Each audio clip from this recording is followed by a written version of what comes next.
যে বিএনপির ক্লিয়ার বলে দেওয়া উচিত এবং অন্যান্য রাজনৈতিক সংগঠনের যে তোমরা যদি সংস্কার চাও, হ্যাঁ, তাহলে সংস্কারের ম্যানিফেস্টো নিয়ে একটা সুষ্ঠু নির্বাচন তোমরাই করো, করে তোমরা আসো, দেখো পাবলিক তোমাদেরকে কয়টা ভোট দেয়। তোমাদের এই যে নেতারা কোথা থেকে তোমরা নির্বাচিত হবে, তোমাদের জামানত বাজেয়াপ্ত হবে কিনা এ ব্যাপারে তোমাদের চিন্তা করা উচিত। যে এই যে আন্দোলনের যারা ছিল, যাদের নামে চলছিল কয়েকজন সামনে, ওরা হলো, ওদের কেউ মারা যায়নি, ঢাকা বিশ্ববিদ্যালয়ের কেউ মারা যায়নি এই আন্দোলনে। লজ্জাস্কর, আমি কাউকে চাই না যে কেউ মরুক, কিন্তু যারা অনেক লোক প্রাইভেট বিশ্ববিদ্যালয়ের অনেক ছেলেরা মারা গেছে, তারা তো এদের এই ক্যাবিনেটে নেই, তারা তো এই ধান্দাবাজির ভেতরে নেই, তাদের কারো নাম আমি শুনি না যে তারা ওই তদবির করছে, তদবির বাণিজ্য এটা সেটা করছে। একটা জেনারেশন ধ্বংস হয়ে যাচ্ছে দেশের, মানে যে ছাত্রগুলো পড়াশোনা করা উচিত, ইউনিভার্সিটি কলেজে গিয়ে যাদের লেখাপড়া করা উচিত, সেগুলো এখন এই ধান্দাবাজিতে শুধু, মানে ওদের সময় এত পায় কোথায়, ধান্দাবাজি করে, ওদের টাকা কোথা থেকে আসে, ওরা যে অফিস করেছে, অফিস বিল্ডিং যে নিয়েছে, সেই টাকা কোথা থেকে আসছে। ব্যাপারটা কি যে 1/11 এর কথা যে বলেছে Nahid Islam, with due respect to him, এবং বিরাট অভ্যুত্থানে তাদের যে অবদান, সেটাকে দারুণ আমি শ্রদ্ধা ভাবে দেখছি। তা সত্ত্বেও আমি বলবো যে 1/11 এর তো অনেক লোকই এই তাদের এই সরকারে আছে, এই সরকারের সবচেয়ে বড় অংশ যে, হ্যাঁ, তারা তো সবই তো 1/11। কাজে ওনার যে কথাটা আমার কাছে খুব বোধগম্য হলো না, যে উনি কোন 1/11 বলছেন। 1/11 এর সব লোক তো তার, এই ক্যাবিনেটের বিশাল অংশ 1/11 এর সঙ্গে যুক্ত অথবা 1/11 এর কারিগর, এ দুটো পর্যায়ে পড়ছে। কাজেই আমি জানি না যে উনি কি বলছেন। আমার মনে হচ্ছে ওনার, কিন্তু আপনার কি মনে হচ্ছে যে বিএনপি তাদেরকে আসলেও দূরে ঠেলে দিতে চাচ্ছে, তাদেরকে এক ধরনের চ্যালেঞ্জ মনে করছে, বা মির্জা ফখরুল ইসলাম আলমগীর কেন এই কথা বললেন? না না, বিএনপি এটা আমার যতটুকু, আমি বিএনপির কোনো লোক নই, কোনো সদস্য নই, কিন্তু বিএনপির আমি যত স্টেটমেন্ট গুলো দেখেছি এবং যতগুলো তাদের কথা শুনেছি, তাতে তারা এই ছাত্রদেরকে, এই যে ছাত্র, আমরা ছাত্র বলছি, ব্ল্যাঙ্কেট একটা টার্ম দিচ্ছি, কিন্তু এটা ছাত্রদের একটা কতিপয় অংশ। ছাত্রদের আমি যদি ধরি 100% এর মধ্যে আমি যদি ভাগ করি, এই যে বর্তমানের যারা সরকারে রয়েছে এবং তার বাইরে যারা দল করতে চাচ্ছে, তাদের সংখ্যা 10%-এরও নিচে হওয়ার সম্ভাবনা রয়েছে। অন দ্য আদার হ্যান্ড, যে মানে বিএনপির যে সহযোগী, মানে যেটা ওদের ছাত্র সংগঠন, তারা ওর চেয়ে কমপক্ষে 4 গুণ বেশি হবে, অথবা 5 গুণ, অথবা তার চেয়েও বেশি। হয়তো ওরা 5%, এরা হয়তো প্রায় 100, মানে 50%, 10 টাইমস। কাজেই এগুলো একদম বাতুলতা, এগুলো ফালতু কথাবার্তা। এতে বিএনপির আমার মনে হয় কোনো ভয়ের কারণ নেই, এই এদের সংগঠন। ইনফ্যাক্ট আমি মনে করি যে বিএনপির ক্লিয়ার বলে দেওয়া উচিত এবং অন্যান্য রাজনৈতিক সংগঠনের যে তোমরা যদি সংস্কার চাও, হ্যাঁ, তাহলে সংস্কারের ম্যানিফেস্টো নিয়ে একটা সুষ্ঠু নির্বাচন তোমরাই করো, করে তোমরা আসো, দেখো পাবলিক তোমাদেরকে কয়টা ভোট দেয়। তোমাদের এই যে নেতারা কোথা থেকে তোমরা নির্বাচিত হবে, তোমাদের জামানত বাজেয়াপ্ত হবে কিনা এ ব্যাপারে তোমাদের চিন্তা করা উচিত। আরো একটা ব্যাপার, যে বিএনপির যেটা কনসার্ন, সেটা হলো কিংস পার্টি। যদিও নির্বাচন যদি হয়, মানে ন্যায্য নির্বাচন, তাতে বিএনপি ল্যান্ডস্লাইড ভিক্টরিতে চলে যাবে, এটা আমরা সবাই জানি। এটার জন্য বিএনপি হতে হবে না, এটা বাইরে থেকে আমরা জানি। কাজেই দি পয়েন্ট ইজ দ্যাট, যে ভোটকে এত ভয় কেন? ভোটকে তো হাসিনা গভর্নমেন্ট, ফ্যাসিবাদী সরকার, ভোটকে একদম জঘন্য পর্যায়ে নিয়ে গিয়েছিল। হ্যাঁ, ভোট সে করতে দেয়নি। আর তোমরা একই কাজ করছো। তোমরা সংস্কারের নামে তোমাদের টেনিউরকে 10 ইয়ার্স বাড়াতে চাচ্ছ। সংস্কার তো একটা বহমান প্রসেস, এটা চলমান প্রসেস। তো এটা করে তোমাদের উদ্দেশ্য যাতে তোমরা লাইসেন্স পারমিট টাইপের যে কাজ করছো বর্তমানে আমরা যা দেখছি, হ্যাঁ, যে এই যে নাহিদ ইসলাম, শুনেছি তোমার ফাদার নাকি একটা কনসাল্টিং খুলে বসে আছে, সেখানে লক্ষ লক্ষ, শত শত লোক কি বনগ্রাম আর সাম এলাকাতে গিয়ে ভিড় করে তার থ্রুতে তদবির করার জন্য। তারপরে তোমাদের যারা বিভিন্ন ছাত্র নেতারা ছিল। হ্যাঁ, তোমরা তো বিরিয়ানি নাকি পোলাও খেয়ে তোমরা সব আন্দোলনকে বন্ধ করে দিয়েছিলে, এটা তোমাদের মনে নেই? এটা তো কোনো, আমি এ পর্যন্ত আমি 69-এর গণ আন্দোলনে ছিলাম।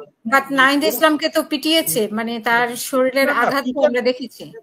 এই পিটানেই যদি ভয় পেয়ে যদি সই দিয়ে দেয় যে আন্দোলন শেষ, হ্যাঁ, পিটানকে ভয় পেয়ে তাহলে জীবনকে করে যে এই যে আবু সাইদেরা জীবন দিল, তার অর্থটা হলো এই জন্যই আপনি দেখবেন যে এই যে আন্দোলনের যারা ছিল, যাদের নামে চলছিল কয়েকজন সামনে, ওরা হলো, ওদের কেউ মারা যায়নি, ঢাকা বিশ্ববিদ্যালয়ের কেউ মারা যায়নি এই আন্দোলনে। লজ্জাস্কর, আমি কাউকে চাই না যে কেউ মরুক, কিন্তু যারা অনেক লোক প্রাইভেট বিশ্ববিদ্যালয়ের অনেক ছেলেরা মারা গেছে, তারা তো এদের এই ক্যাবিনেটে নেই, তারা তো এই ধান্দাবাজির ভেতরে নেই, তাদের কারো নাম আমি শুনি না যে তারা ওই তদবির করছে, তদবির বাণিজ্য এটা সেটা করছে। আমি মনে করি যে অতি বিলম্ব মানে মানে বর্তমান সরকারের যে ডক্টর মোহাম্মদ ইউনূস, তার প্রতি আমার দারুণ শ্রদ্ধা, এবং আমাদের ভাবতে হবে যে পার্শ্ববর্তী দেশের যে কতগুলো ক্লাউন রয়েছে, হ্যাঁ, যে আমাদের বাংলাদেশের বিরুদ্ধে যারা প্রপাগান্ডা করে বেড়াচ্ছে, লাফালাফি করে। একটা ক্লাউন দেখেছি একটা চ্যানেলে, সে লাফায় শুধু, হ্যাঁ, লাফায়, চিৎকার করে, দৌড় দেয়, হ্যাঁ, মনে হচ্ছে যেন সার্কাসের একটা ক্লাউন। ওরই একই গোত্রের আমাদেরও একজন আছে, যেও আশ্চর্য মলম বিক্রি করে, হ্যাঁ, একটা কসমেটিক কোম্পানির নাকি মার্কেটিং করে ইউরোপের কোন দেশ থেকে, সে আশ্চর্য মলম বিক্রি করে। এদের এদের এদের যে ধনন্তরী ব্যবসা, যেটা বাংলাদেশকে মানে আনস্টেবল করার চেষ্টা করে, তাদের কি ব্যাপার? তারা যদি ভাবে যে কালাজ্বরের অসুস্থ রোগীকে মানে আটার ক্যাপসুল দিয়ে আপনি তার চিকিৎসা করবেন, হ্যাঁ, তাতে তো চলবে না। এই সমস্ত আশ্চর্য মলম বিক্রেতারা এবং অন্যান্যরা দেশ কনস্টেবল করে ফেলছে, এবং এদের সঙ্গে এই ছাত্রদের অনেক লোক আছে। যেমন ধরুন ওদের শব্দ চয়নটা দেখুন, বন্দোবস্ত, বন্দোবস্ত, চিরস্থায়ী বন্দোবস্ত নামে আমরা একটা শুনেছিলাম ইংরেজদের, হ্যাঁ, বন্দোবস্ত শব্দ ব্যবহার করে এরা, কিন্তু এদের ল্যাঙ্গুয়েজের মধ্যে বন্দোবস্ত আছে, এর সঙ্গে কিন্তু একটু জঙ্গিদেরও একটা কানেকশন রয়েছে। কাজে আমি মনে করি যে ওদের যে বক্তব্য, এটা অ্যাবসলিউটলি ভুয়া। বিএনপির যে সেক্রেটারি জেনারেল যেটা বলেছেন, উনি বলছেন যে নির্বাচন চান, এবং নির্বাচনটাই তো আসল, কারণ এই নির্বাচন না দিয়েই কিন্তু ফ্যাসিবাদী গভর্নমেন্ট হয়েছিল, আর এরা মানে নির্বাচন দিয়েছে, ফেক করেছে, ফেক করে তারা হয়েছে ফ্যাসিবাদী গভর্নমেন্ট। আর এই বর্তমানের যে গভর্নমেন্টের ছাত্র আছে, হ্যাঁ, ওরা যে কথা বলছে, ওরা নির্বাচন দিতে চাচ্ছে না, মানে ইনিয়ে বিনিয়ে নির্বাচনকে কিভাবে দেরি করা যায়, হ্যাঁ, এটার প্রচেষ্টা চালাচ্ছে, দিতে চাচ্ছে, সময় নিতে চাচ্ছে আর কি। হ্যাঁ, ওই তো ইনিয়ে বিনিয়ে যাতে ধান্দাবাজি আরো বেশি করতে পারে। একটা জেনারেশন ধ্বংস হয়ে যাচ্ছে দেশের, মানে যে ছাত্রগুলো পড়াশোনা করা উচিত, ইউনিভার্সিটি কলেজে গিয়ে যাদের লেখাপড়া করা উচিত, সেগুলো এখন এই ধান্দাবাজিতে শুধু, মানে ওদের সময় এত পায় কোথায়? ধান্দাবাজি করে, ওদের টাকা কোথা থেকে আসে? ওরা যে অফিস করেছে, অফিস বিল্ডিং যে নিয়েছে, সেই টাকা কোথা থেকে আসছে? কে তাদেরকে দিচ্ছে? আর বাংলাদেশের যে ফ্যাসিবাদীদের যে দোসর, ওদের সঙ্গে ওরা তো গিয়ে করছে, আমি দেখছি বিভিন্ন, আমি জানি যে আমি নাম বলবো না, একটা বিরাট রিয়েল এস্টেট ডেভেলপার, ওখানে তো ওদের সাংবাদিকদেরকে গিয়ে দেখি আড্ডা দিচ্ছে, ওদের সঙ্গে করছে।